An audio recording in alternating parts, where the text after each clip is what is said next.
Yes, historia imekwisha kuandikwa. Ni wekundu wa Msimbazi Simba Sports Club kwa mara ya kwanza kabisa wameweza kutinga hatua ya fainali ya kombe la shirikisho barani Afrika. Ni moja ya ndoto kubwa sana ambazo Simba Sports Club walikuwa wakiziota kwa muda mrefu sana, lakini hatimaye moja kwa moja ndoto imekwisha kutimia chini ya kocha Fadlu Davis pamoja na mwekezaji mkubwa kwelikweli kwa Simba Sports Club Mo Dewji. Hao wote wamekwisha kufanikisha ndoto ambayo Simba Sports Club walikuwa wakiiota kwa muda mrefu sana, na hatimaye moja kwa moja Simba Sports Club ameweza kutinga hatua ya fainali ya kombe la shirikisho barani Afrika, na ameweza kutinga hatua hiyo akiwa ugenini nchini Afrika ya Kusini, ambapo alikwenda kutoa sare ya bila kufungana dhidi ya klabu ya Stellenbosch, na hapo moja kwa moja ikampa tiketi ya kuweza kutinga hatua ya fainali ya kombe la shirikisho barani Afrika. Lakini hiyo wao wanasema hatujaishia hapa, hii ni moja kwa moja mpaka kubeba ubingwa wa kombe la shirikisho barani Afrika. Sasa ratiba ya Simba Sports Club kuhusiana na fainali ya kombe la shirikisho barani Afrika imekwisha kutoka, na moja kwa moja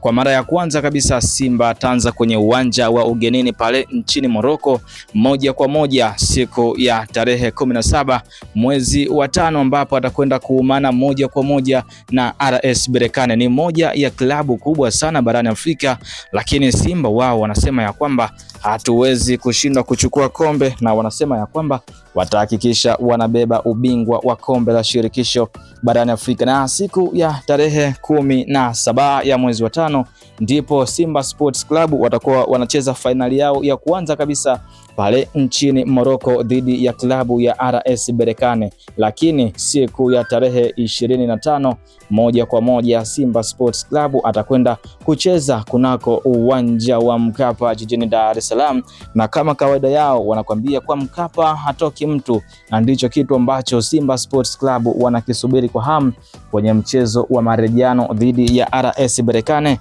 siku ya tarehe 25 ya mwezi wa 5, ambapo moja kwa moja kunako uwanja wa Mkapa jijini Dar es Salaam watakwenda kurudiana kwenye mchezo wa marejano wa kombe la shirikisho na barani Afrika mara baada ya kutinga hatua ya fainali. Hii tunaweza tukasema ya kwamba Simba Sports Club wanazidi kujiimarisha na kuweza kuendelea kukaa vizuri kweli kweli kwenye soka la kimataifa, kwa sababu tukumbuke misimu kadhaa iliyopita nao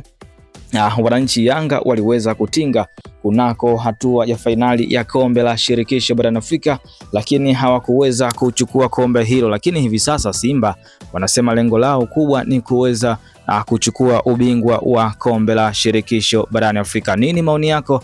kutokana na ratiba ambayo ipo mbele ya Simba Sports Club? Basi usisite kuacha comment yako hapo chini, lakini kama bado hujasubscribe channel yetu, basi hakikisha unafanya hivyo ili usipitwe na taarifa zetu zote za michezo pamoja na burudani kila siku masaa 24. Na hii ndiyo Simba Sports Club wana fainali ya kombe la shirikisho barani Afrika.